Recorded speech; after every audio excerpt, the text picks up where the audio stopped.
नमस्कार दोस्तों, स्वागत है आप सभी का हमारे YouTube चैनल एग्जाम जी में। दोस्तों एचएससी एग्जाम स्पेशल परीक्षा 2021 में आज का आपका मॉक टेस्ट नंबर 6 रहने वाला है। बिल्कुल आज का जो ये आपकी जो ये एग्जाम जो मॉक टेस्ट रहने वाला है, इसमें आपके जितने भी हरियाणा पुलिस, ग्राम सचिव, हरियाणा सीटी पटवारी और कर्नल पटवारी, इन सभी के लिए बहुत ही महत्वपूर्ण रहने वाला है। अब ये महत्वपूर्ण क्यों है दोस्तों? क्योंकि जितने भी क्वेश्चन हैं ये प्रीवियस ईयर क्वेश्चन पर आधारित आज का मॉक टेस्ट जो है रहने वाला है, और आगे आगे लगभग सभी जो है प्रीवियस ईयर पेपर पर एनालिसिस करके ही मॉक टेस्ट आपके लिए हम लेकर आते रहेंगे।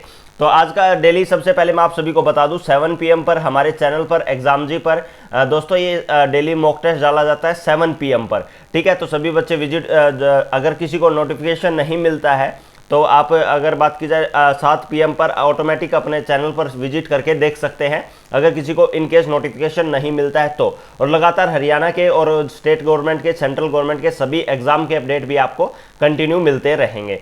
तो सबसे पहले जितने भी साथी नए हैं जिन्होंने चैनल को सब्सक्राइब नहीं किया है तो चैनल को सब्सक्राइब कर लीजिए दोस्तों, बेल आइकन को जरूर दबाना ताकि आपको लगातार चैनल के द्वारा अपडेट प्राप्त हो सके। अब आपको शुरू करते हैं आज के पहले क्वेश्चन से। पहला क्वेश्चन क्या है दोस्तों आज का? रिहंद बांध किस नदी की सहायक नदी पर बनाया गया है? कौन सा बांध दोस्तों? रिहंद बांध। तो रिहंद बांध की अगर हम बात करें तो कौन सी नदी पर बनाया गया है? ये आपका चंबल नदी पर, सोन नदी पर, यमुना नदी पर, गंगा नदी पर। तो सबसे पहला अगर आंसर की अगर हम बात करें तो इसका आंसर क्या रहेगा? तो इसका आंसर रहेगा दोस्तों सोन नदी। कौन सी नदी दोस्तों? सोन नदी पर जो है ये बनाया गया है। दूसरा इंपॉर्टेंट क्वेश्चन क्या बनता है यहाँ से कि सोन नदी पर बनाया गया है। दूसरा इंपॉर्टेंट, सोन नदी जो है अगर बात की जाए भारत के मध्य में बहने वाली जो है ये नदी है, मध्य भाग में। मध्य भाग कौन सा? जैसे यूपी MP वाला जो एरिया है आपका, मध्य प्रदेश वाला जो एरिया है, वहां पर जो है ये सोन नदी बहती है। दूसरा इसमें इंपॉर्टेंट क्वेश्चन क्या बनता है? सोन नदी को एक अन्य नाम से भी जाना जाता है, और इंपॉर्टेंट क्वेश्चन क्या है ये आज आ चुका है एग्जाम में। तो किस नाम से दोस्तों? सोनभद्र शिला। कौन सा दोस्तों? सोनभद्र शिला के नाम से जो है इस सोन नदी को जाना जाता है। ठीक है, अगला इसमें ऑप्शन क्या है दोस्तों? यमुना नदी। यमुना नदी अगर बात की जाए तो ये गंगा की सबसे बड़ी सहायक नदी है। कौन सी की दोस्तों? गंगा नदी की सहायक नदी है सबसे बड़ी। और अगर बात की जाए सबसे बड़ी सहायक नदी है कौन सी? यमुना। यमुना अगर बात की जाए कहाँ से निकलती है तो यमुनोत्री हिमनद से। कहाँ से दोस्तों? यमुनोत्री हिमनद से। और इसकी लंबाई कितनी है? तो 1376 किलोमीटर जो है इसकी लंबाई है। किसकी? आपकी यमुना नदी की। ठीक है, चलो अगला क्वेश्चन आपका आता है यहाँ पर, निम्नलिखित में से कौन सी संस्था संयुक्त भारत संगठन के साथ संबंधित नहीं है? कौन से दोस्तों? संयुक्त भारत संगठन के साथ। तो ILO, international labour organisation, IFO, ठीक है, WHO, वर्ल्ड हेल्थ ऑर्गेनाइजेशन, और आसियान, ASIAN, ये आपका आसियान है। तो अगर बात की जाए सबसे पहले इसका आंसर क्या रहेगा? वर्ल्ड हेल्थ ऑर्गेनाइजेशन, इनके बारे में हम डिस्कस कर चुके हैं प्रीवियस ईयर सेट्स में कि इनकी फुल फॉर्म क्या रहेगी, इनका गठन कब हुआ था और क्या क्या चीज़ें, वो सारी। ठीक है, तो अब इसका आंसर पहले डिस्कस करते हैं। तो इसका आंसर रहेगा आपका आसियान। कौन सा दोस्तों? आसियान। अब एग्जाम में इसकी फुल फॉर्म भी आ चुकी है एक बार। ठीक है, एक डिफरेंट एग्जाम में पूछी गई थी, HSC में आई थी शायद, पता नहीं, SSC में आई थी, इसकी फुल फॉर्म पूछी गई थी।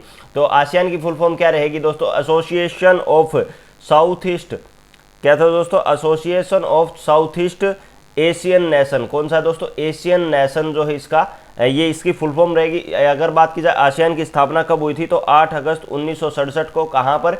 इंडोनेशिया में। कहाँ पर हुई थी दोस्तों? इंडोनेशिया में जो है इसकी स्थापना हुई थी। अब बात की जाए इसका हेडक्वार्टर कहाँ पर है तो कहाँ पर होगा दोस्तों? जकार्ता इंडोनेशिया में जो है इसका हेडक्वार्टर है। किसका? आपका आसियान का। ठीक है, वर्ल्ड हेल्थ ऑर्गेनाइजेशन का इसका हेडक्वार्टर कहाँ पर है मैं पहले करवा चुका हूँ, और इसका हेडक्वार्टर कहाँ पर है ये आपको क्या करना है? कमेंट करके जवाब देना है। क्या करना है दोस्तों? कमेंट करके जवाब बताना है, कमेंट जरूर करना है, वर्ल्ड हेल्थ ऑर्गेनाइजेशन का हेडक्वार्टर कहाँ पर है। ठीक है, अगला क्वेश्चन आपका है दोस्तों, निम्न में से कौन सा एक वैकल्पिक धन का उदाहरण है? वैकल्पिक धन का अगर बात की जाए करेंसी नोट, ठीक है, चेक, सिक्के, या फिर बंद पत्र। तो क्या आएगा दोस्तों? बंद पत्र जो है ये वैकल्पिक धन का उदाहरण है। ठीक है, चलो अगला क्वेश्चन आपका आता है दोस्तों DNA। DNA क्या होता है? सबसे पहला फुल फॉर्म ये आपकी पूछी जाती है। DNA उंगली छाप का प्रयोग किसकी पहचान के लिए किया जाता है? माता पिता, चोर, बलात्कारी, या फिर ये सभी। तो अगर बात की जाए इसका सही आंसर क्या रहेगा दोस्तों? ये सभी। क्योंकि DNA क्या होता है दोस्तों? जो माता पिता के जो ब्लड सेल्स होते हैं वो सारी किस्में बच्चे के अंदर ट्रांसफर हो जाते हैं, DNA। और DNA की फुल फॉर्म क्या होती है? तो डीओऑक्सी, क्या है दोस्तों? डीओ जैरोक्सी बोनेक्लिनिक एसिड जो है ये आपकी फुल फॉर्म रहेगी डीएनए की। और डीएनए से जैसे आपका बच्चे का पता लगाते हैं, माता पिता का पता लगाते हैं किसका ये बच्चा है, तो वो सारी चीज़ें डीएनए में चोर में उनसे पता लगाया जा सकता है। ठीक है, चलो अगला क्वेश्चन आपका आता है यहाँ पर, कार्बन का सर्वाधिक कठोर अपरूप कौन सा है? किसका दोस्तों? कार्बन का। हीरा, कोक, ग्रेफाइट और अगर बात की जाए काजल, तो इसका जो सही आंसर क्या रहेगा दोस्तों? हीरा, कोक। तो इसका जो अगर बात की जाए सबसे कार्बन का कठोर रूप जो कौन सा होता है, तो ये एग्जाम में पूछा जा चुका है एचएससी में। ठीक है, तो ये कौन सा आएगा दोस्तों? हीरा जो है ये कार्बन का सबसे कठोर अपरूप होता है। ए आपका सही आंसर रहेगा। ठीक है, अगला आपका आता है दोस्तों, जल का तालाब कम गहरा दिखाई देने का कारण क्या है? यानी जल का तालाब, अगर आप तालाब है कोई भी, जैसे एग्जांपल के तौर पर हम ले, जैसे मैं यहाँ पर नोट डाउन करता हूँ, ये एक तालाब है। ठीक है, ये 15 फुट लंबा है, 8 फुट चौड़ा है और 7 फुट गहरा है। तो इसमें अगर बात की, इसमें जल भरा हुआ है, तो जल का तालाब जो है ये जो है कम गहरा क्यों दिखाई देता है? क्योंकि जल का प्रावर्तन के कारण, अपवर्तन के कारण, विवर्तन के कारण या फिर ध्रुवण के कारण, तो किसके कारण दिखाई देता है? तो ये आपका अपवर्तन के कारण। किसके कारण दोस्तों? अपवर्तन के कारण आपको उसकी गहराई बहुत ही कम दिखाई देगी। कम से कम मान लो 7 फीट है तो वो आपको 3 से 4 फीट जो आपको उसकी गहराई नजर आएगी। किसके कारण? वो अपवर्तन के कारण। ठीक है, चलो अगला क्वेश्चन आपका आता है दोस्तों, कथकली किस राज्य का प्रमुख नृत्य है? तो तमिलनाडु का, मणिपुर का, केरल का, आंध्र प्रदेश का। तो किसका है दोस्तों? ये आपका केरल का। किसका है? केरल का जो है अगर बात की जाए प्रमुख नृत्य है कौन सा? आपका कथकली। ठीक है, चलो अगला क्वेश्चन आपका आता है दोस्तों, सरदार मैन ऑफ आयरन जो है किसको कहा जाता है? तो सरदार वल्लभ भाई पटेल, भगत सिंह को, बलबन को, हिटलर को। तो किसको कहा जाता है दोस्तों? ये आपका सरदार वल्लभ भाई पटेल को। कहा किसको? सरदार वल्लभ भाई पटेल को, जिनको मैन ऑफ आयरन या फिर आयरन मैन ऑफ इंडिया जो इनको कहा जाता है। और इनकी मूर्ति कहाँ पर स्थित है? तो ये कहाँ पर? आपकी गुजरात में। कहाँ पर? गुजरात में। ठीक है, अगला क्वेश्चन आपका आता है, चौसा का युद्ध। चौसा का युद्ध किस वर्ष हुआ था? 1539, 1556, 1526, 1576। तो कब हुआ था दोस्तों? सबसे पहले अगर बात की, इसका आंसर क्या रहेगा? 1539 ईस्वी में। तो कब प्रॉपर डेट पूछी जाए तो 26 जून 1539 में। अब बात की जाए किस किस के बीच में हुआ था, तो ये किस किस के बीच में दोस्तों? एक तो हुमायूं के बीच में, और दूसरे कौन थे इनके साथ? शेरशाह सूरी। कौन से थे दोस्तों? शेरशाह सूरी थे। इन दोनों के बीच में हुआ था चौसा का युद्ध। ठीक है, अब बात की जाए ये कहाँ पर हुआ था, तो कहाँ पर दोस्तों? बिहार के बक्सर जिले में। कहाँ पर? बिहार के बक्सर जिले में जो है ये जो है जिले में जो है ये युद्ध लड़ा गया था। कौन सा युद्ध? चौसा का युद्ध। अब हुआ किस किस के बीच में था? हुमायूं और शेरशाह सूरी के बीच में। और जीता कौन था इसमें? तो जीता था दोस्तों शेरशाह सूरी। कौन सा? शेरशाह सूरी, जिसके द्वारा किसका निर्माण करवाया गया था? जीटी रोड का निर्माण जो है ये करवाया गया था। ठीक है, चलो अगला क्वेश्चन आपका आता है दोस्तों, धन विधेयक प्रस्तुत किया जाता है, यानी धन विधेयक जो है ये किस में प्रस्तुत किया जाता है? तो धन लोकसभा में, केवल राज्यसभा में, राज्यसभा लोकसभा में, केवल संसद के दोनों सदनों की जो है ये संयुक्त बैठक में। तो अगर बात की जाए सबसे पहले आर्टिकल, तो आर्टिकल कौन सा होता है दोस्तों धन विधेयक के लिए? आर्टिकल 110। अब ये कहाँ पर जो है ये प्रस्तुत किया जाता है? तो ये केवल लोकसभा में। किसमें दोस्तों? लोकसभा में जो है ये धन विधेयक जो है ये प्रस्तुत किया जा सकता है। ठीक है, चलो अगला क्वेश्चन आपका आता है दोस्तों, राज्यसभा की बैठकों की अध्यक्षता कौन करता है? राष्ट्रपति करता है, प्रधानमंत्री करता है, उपराष्ट्रपति करता है या फिर लोकसभा अध्यक्ष? तो कौन करता है दोस्तों राज्यसभा की बैठकों की अध्यक्षता? ये आपका करता है उपराष्ट्रपति। कौन? उपराष्ट्रपति। अब बात की जाए उपराष्ट्रपति वर्तमान में कौन है, तो वर्तमान में कौन है दोस्तों? एम वेंकैया नायडू। कौन है? एम वेंकैया नायडू। ये जो अगर बात की जाए ये वर्तमान में है कौन से? अगर बात की उपराष्ट्रपति। और ये कब नियुक्त हुए थे? तो 11 अगस्त 2017 से वर्तमान में यानी टिल डेट तक जो है ये जो उपराष्ट्रपति हैं किसके? भारत के। ठीक है, और राष्ट्रपति कौन है वो आप कमेंट कर सकते हैं। अगला क्वेश्चन आपका आता है दोस्तों, निम्नलिखित में से किस उत्पाद पर शुद्धता के सिलसिले में हॉलमार्क चिन्ह किया जाता है?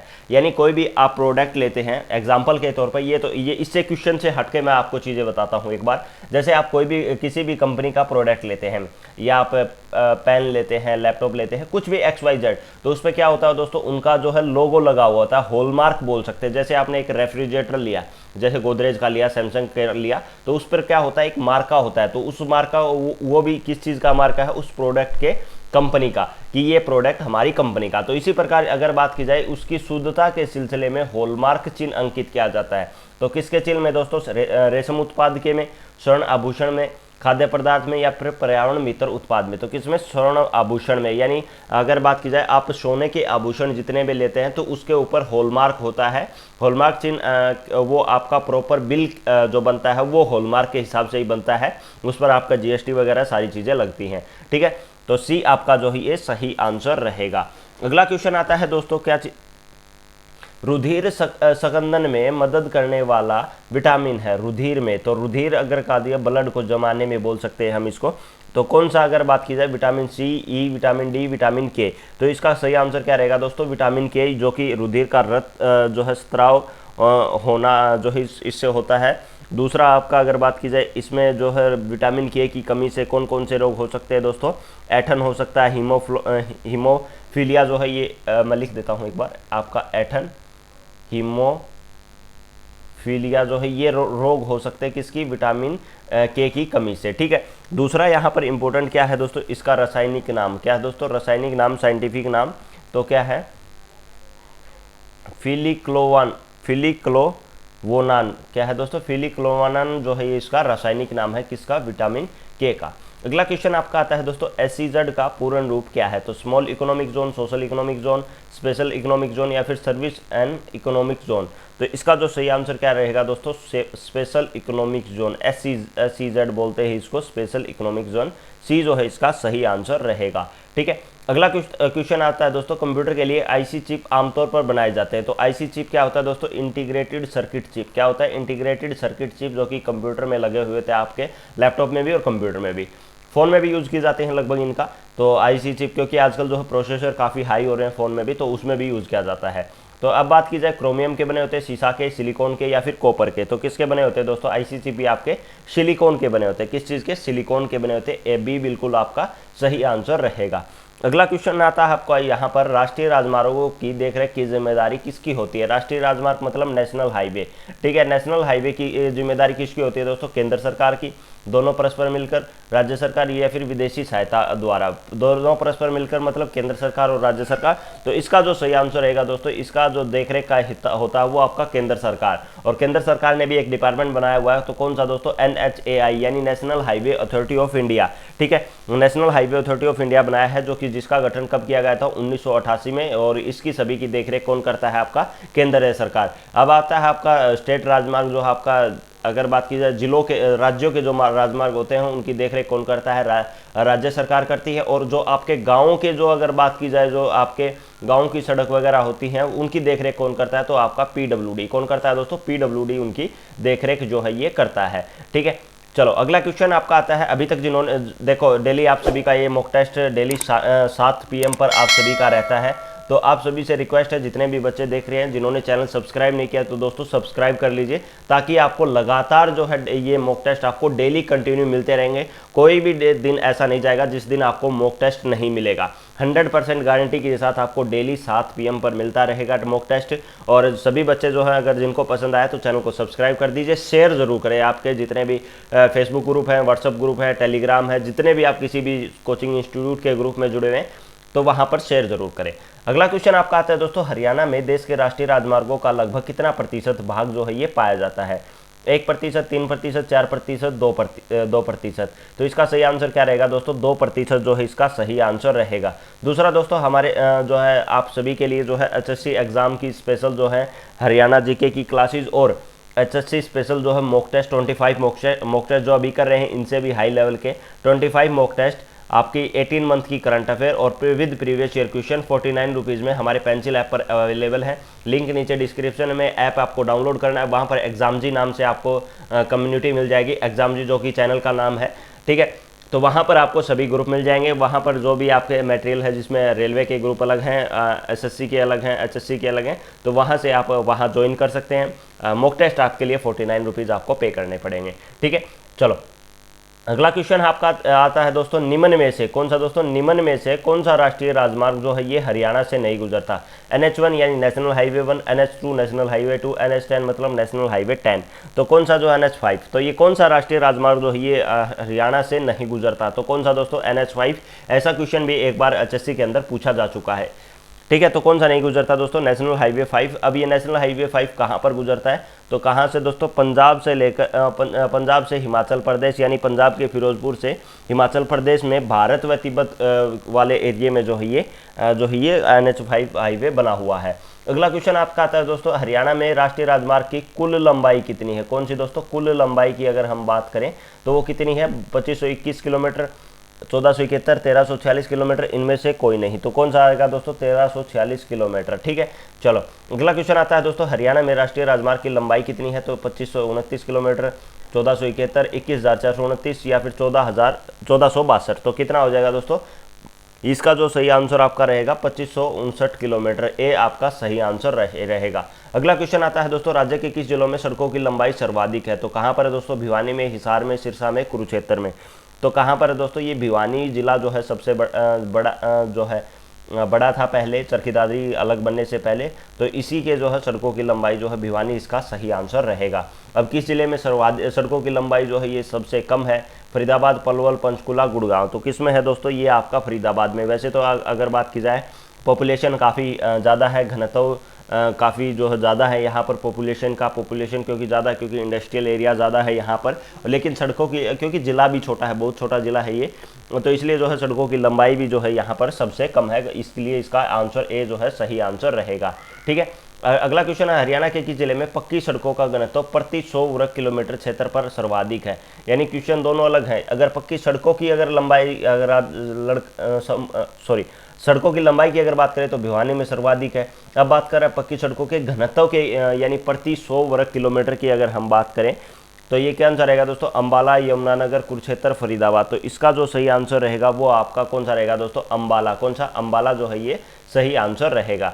अगला क्वेश्चन आता है दोस्तों, राज्य के किस जिले में पक्की सड़कों का घनत्व सबसे कम है। भिवानी, जींद, सिरसा, रोहतक। तो कौन सा सही आंसर रहेगा दोस्तों, सिरसा जो है ये, यानी पक्की सड़कों में, यानी जो है पक्की सड़कें यहाँ पर घनत्व के अकॉर्डिंग जो है प्रति 100 वर्ग किलोमीटर क्षेत्र के अकॉर्डिंग जो है सबसे कम कहाँ पर है, ये आपका सिरसा में। अगला क्वेश्चन आपका आता है दोस्तों, NH71 या नेशनल हाईवे 71A हरियाणा के किन दो शहरों को जोड़ता है। रोहतक करनाल, रोहतक पानीपत, रोहतक अंबाला, रोहतक फरीदाबाद। तो कौन सा आएगा दोस्तों, रोहतक पानीपत। कौन सा दोस्तों, रोहतक पानीपत जो है इसका सही आंसर रहेगा। अगला क्वेश्चन आपका आता है दोस्तों, वसूली कीमत सामान्यतः किस स्तर पर निर्धारित की जाती है। बाजार कीमत के आधार पर, या फिर अगर बात की जाए न्यूनतम समर्थन मूल्य पर, उसके अलावा अगर हम बात करें मंडी कीमतों पर, वायदा कीमतों पर, या फिर कौन सा सही आंसर रहेगा। तो कौन सा दोस्तों इसका सही आंसर रहेगा, बाजार कीमत से कम पर वसूली कीमत, यानी ए जो है इसका सही आंसर रहेगा। अगला क्वेश्चन आता है आपका, प्रधानमंत्री आदर्श ग्राम योजना के अंतर्गत चयनित गांव को विकास कार्यों के लिए कितनी अतिरिक्त धनराशि दी जाती है। यानी जिस गांव का नाम आदर्श ग्राम योजना के अंतर्गत जिस गांव का चयन किया जाता है, यानी वैसे तो सभी गांव को बजट पेश किया जाता है सरकार के द्वारा, राज्य सरकारों के द्वारा, लेकिन जिस गाँव का नाम अगर बात की जाए प्रधानमंत्री आदर्श ग्राम योजना के अंतर्गत चयनित किया जाता है तो उनको अलग से राशि दी जाती है। तो कितनी दी जाती है दोस्तों, 3 लाख, 7 लाख, 5 लाख, 10 लाख। तो कितनी दी जाती है, वो आपका 10 लाख जो है ये दी जाती है। अगला क्वेश्चन आपका आता है, यहाँ पर अंग्रेजों द्वारा सर्वप्रथम कहुआ बागान, कहुआ क्या होता है दोस्तों, चाय के बागान, कहुआ क्या होता है दोस्तों, चाय कॉफ़ी के बागान को बोला जाता है कहुआ बागान। तो ये कहाँ पर लगाए गए थे, तो चिकमगलूर जनपद में, कुर्ग जनपद में, नीलगिरी जनपद में, वायनाड जनपद में। तो कहाँ पर लगाए गए थे दोस्तों, चिकमगलूर जनपद में जो है ए इसका सही आंसर रहेगा। ठीक है, अगला क्वेश्चन आपका आता है दोस्तों, राष्ट्रीय ग्रामीण संस्थान जो है ये स्थित है। तो कहाँ पर, हैदराबाद में, बेंगलुरु में, मैसूर में, नागपुर में। तो कहाँ पर है दोस्तों, हैदराबाद में। कहाँ पर, हैदराबाद में, जिसकी स्थापना कब हुई थी आपकी, 2006 में जो है ये इसकी स्थापना की गई थी। तो ये था दोस्तों आज का मॉक टेस्ट नंबर आपका 6। लगातार ऐसे ही मॉक टेस्ट के लिए दोस्तों चैनल को सब्सक्राइब कर लीजिए, बेल आइकन को जरूर दबाना ताकि आपको लगातार चैनल के द्वारा अपडेट जो है प्राप्त हो सके। और जिन्होंने अभी तक जो है पेंसिल ऐप को डाउनलोड नहीं किया है, हरियाणा जीके की आपकी complete classes free of cost है, जो कि आपके हरियाणा पुलिस, ग्राम सेवक, पटवारी, कर्नल पटवारी, हरियाणा सीटी, HCS, HTET सभी हरियाणा एग्जाम के लिए आपकी इंपॉर्टेंट है। दूसरी जो भी बच्चे मॉक टेस्ट हैं, जो भी हरियाणा पुलिस की तैयारी कर रहे हैं, सीटी की तैयारी कर रहे हैं, ग्राम सेवक, पटवारी के लिए, तो उन सभी का लेटेस्ट करंट अफेयर के साथ, बिल्कुल लेटेस्ट डाटा के साथ जो है आपको सारी जो है टेस्ट वहाँ पर अवेलेबल मिल जाएंगे 49 रुपीज़ में। तो वो भी आप परचेज जरूर कीजिएगा। साथ साथ उसमें और भी जो है लगातार मैं अपडेट वहाँ पर डालता रहूँगा, करंट अफेयर भी और आपकी जो है प्रीवियस ईयर पेपर भी। तो वीडियो पसंद आई हो तो दोस्तों शेयर जरूर कर देना और चैनल को सब्सक्राइब जरूर करना ताकि लगातार अपडेट आपको प्राप्त हो सके। थैंक यू फॉर वॉचिंग दोस्तों। जय हिंद, जय भारत।